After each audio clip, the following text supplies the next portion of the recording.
That's not how they get homes in Palestine. They don't buy it from the Palestinians. It's confiscated by the government and then handed over to the settlers. The settlers aren't property tycoons. They're not coming over from the United States and from Europe because they've got a lot of money. Most of them are trying to escape something, either their own financial or career failure, or potentially they have criminal cases and they're escaping to Israel as settlers because they know that as settlers, whether they are actually religious and practicing Orthodox Jews or they just pretend to be, Israel will give them property. They're freeloaders. That's what settlers are. They're freeloaders.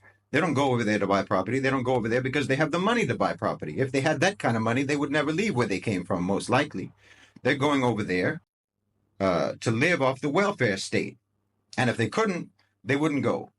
So no one is buying property from Palestinians and then selling it to settlers because, number one, that's not how settlers get property in Israel. They get it by the land and the property being confiscated on their behalf by the government, and then it's handed over to them by the government. There's no money changing hands.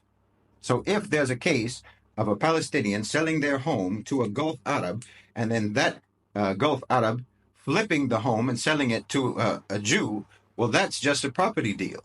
That's all that is.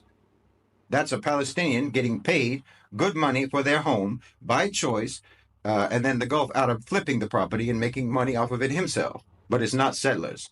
If they couldn't get the properties for free and live off the welfare state of Israel, they wouldn't be there.